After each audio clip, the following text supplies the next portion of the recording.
And I'd like to thank the organizers of this meeting for inviting Minnesota to this meeting. We have a lot invested in our database and being able to trace animals in Minnesota, so we're happy to be here to share that with you. As the Commissioner mentioned, what we're trying to do here is look at the development of our disease control database in Minnesota, how we use it in our TB efforts. So Minnesota, after being free of bovine tuberculosis for 30 years, discovered some, as he mentioned, up on the Canadian border. And we're going to look at how we used our disease control database to do that. And then finally, I'm going to talk about why we think there's such a critical need for states to be the backbone of our national animal ID system. For state animal health officials and state departments of agriculture, it's really not a question of mandatory or voluntary, it's necessary. We need to be able to know, excuse me, where our livestock farms are in the state, and then we also need to be able to understand where the livestock are moving. So we need to be able to, in disease events, to be able to trace animals. And because of this, and there are other state veterinarians in the audience who are going to talk to you later about this, we already have disease control databases, and I'm going to talk about the disease control database that we have in Minnesota and its development. And the first thing I want to do is thank Dr. Clifford, because the basis for Minnesota's disease control database is the generic database, and that was a product that was an application that was developed by USDA in the mid-90s and was given to the states for free, which was a real boost to our efforts for disease control. We had databases before that, but they weren't nearly as sophisticated and didn't have the capabilities that that product had.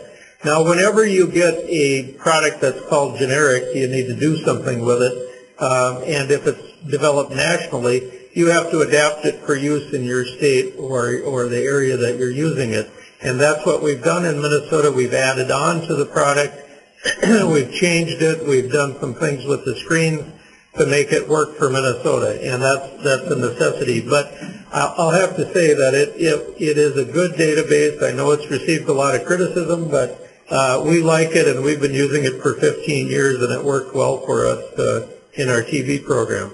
The other thing that's critical for a database is that it is kept up to date and that the information is accurate. And you really have to be a stickler for details to be able to do this. I'm not a detail person, so I don't even like getting involved in it, but you need to be constantly looking at the data that's in your computer to make sure that people who are putting the information in are putting it in accurately, and then you need to have frequent producer contact to make sure that you understand what's going on out there. Farms change every day, and so you need to be in constant contact with producers to find out what's going on. And the list I have here on this slide are things that we do where we have producer contact and can update our information. By the way, in Minnesota, we're lucky that there was a state law that was passed that said any information that we collect about producers, their name, their address, any animal ID information, is protected from the public and can only be used in an animal disease event for the public health or for law enforcement. So I think producers in Minnesota are pretty comfortable that that information isn't going to be misused. This is just a screen of what the generic database looks like, and what we can store in there is location information, so where our farms are, and then also contact information if there's a different owner than the person who's on the farm. There's also the ability to put information in there on group and lot ID, and individual ID, and we use that. Probably the most important part of it for us, other than the premises information, is the test information. In Minnesota, we've tested hundreds of thousands of cows for TB, and we need that historical information to know which herds we've tested and which animals we've tested, and we use this database to store that information. Also, in Minnesota, we have two different zones. We have a modified accredited zone and a modified accredited advanced zone. And as cattle move between those two zones, we capture that movement information. So we're not capturing, we don't have traceability statewide, but we do have traceability in and out of that zone. Another very, very, very important point in a database that you have in a state or wherever you have it is that it's accessible. If the database that we have for Minnesota is in Fort Collins, I'm not sure it's as accessible for us as it would be if it's in the corner of my office. Actually, it's down in the basement, but it's close enough. And this guy you see in the picture is our IT person, and he's in the office right next to me, and if anything goes wrong, I can tap him on the shoulder and make him get it working right. And that the information is usable.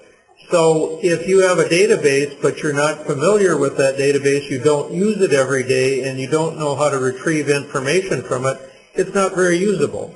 So you want that database to be the one that you're using every day in your normal operation so you're familiar with it in the case of a disease event.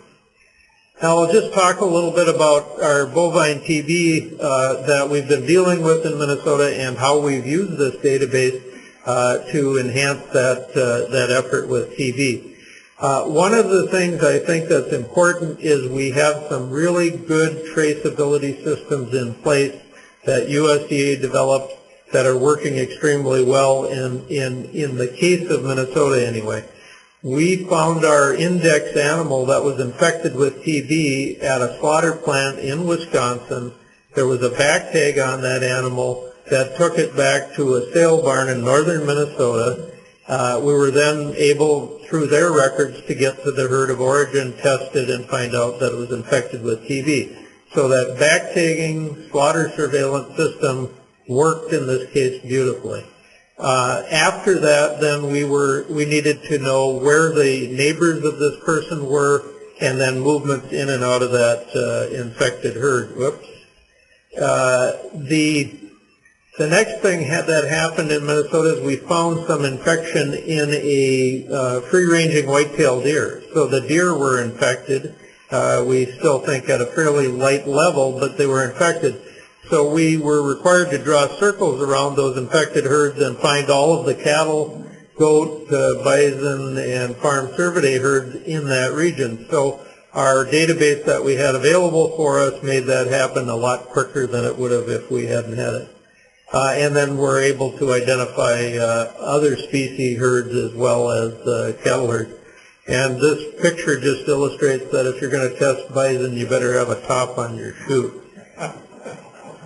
I'm glad I was not there. I think that's one of those you just stand back and go, gee, I think I'll just let this happen.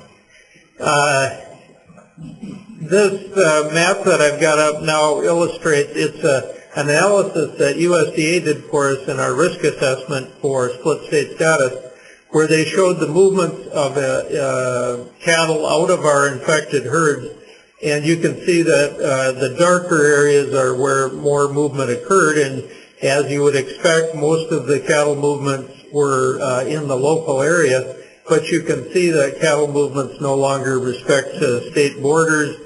There was more movement into North Dakota than there was into southern Minnesota, and the commissioner talked about that we have to acknowledge that. And actually, when we were all done with our 12 infected herds, we had thousands of traces that went to 9 states in the United States. And then the traces within Minnesota, you can see that again, most of them are local, but you do get animals moving long distances within the state as well. Now, one of the main benefits to Minnesota with our disease control system that we have and what happened with TB is we were able to do it more quickly and more effectively, and that allowed us to attain the split state status, these two different zones in Minnesota, quicker than we would have been able to otherwise. And they did a study of that at the University of Minnesota, and what they found out is that if the whole state of Minnesota had been modified accredited the cost to the state would have been nearly $16 million a year. Instead, with the split state status, it got it down near $3 million. So there's a $12.5 million savings with that. So there's a real economic benefit to these disease control programs. This database provided a way for Minnesota to find at-risk herds, construct a pathway to eradication, and as I mentioned, reduce the economic cost of the cattle industry. Lessons learned. The successful recovery is based on a workable traceability, and the state of Minnesota and many other states in the country do have that capability, and it works. Another thing is don't try to reinvent the wheel. We should invest in what exists out there. I mentioned there are a lot of good pieces to our traceability system. We have a lot of good identification systems that are out there and working. We need to just build on those and not try and redo it. Our experience with electronic ID in northern Minnesota and our beef cattle herds, we're early into it, but it's a very useful thing in that we can come back and not have to read every tag by hand when we come back to test the herd again. There's a lot of advantages to it. There are some disadvantages to it and some situations where other identification probably would work better. In the winter up on the Canadian border, it gets very cold. These plastic tags break and they come out of the ears. If you have round bales and you leave the twine on them, they get their ears caught in and they pull them out. And we have some herds that have a very poor retention rate. So what we've done in those herds is we put the electronic ID in them, and we also put the USDA metal ear tags. It's a good system because then you rarely lose both tags and you can keep track of individual animals. From a state perspective and based on our disease traceability experience, we encourage USDA, other states, and livestock producers to consider the pathway forward to improve disease traceability. The first thing is to assess the current traceability capabilities of states and livestock sectors. So we need to look at what we have out there and get a good assessment of that. I was going to, preparing for this meeting, do a survey of states to find out their if I could get information about their capabilities, but I didn't have time to do it. But I think it would be something that would be good. And it may be that USDA has already done this, but it would be good to hear what that is.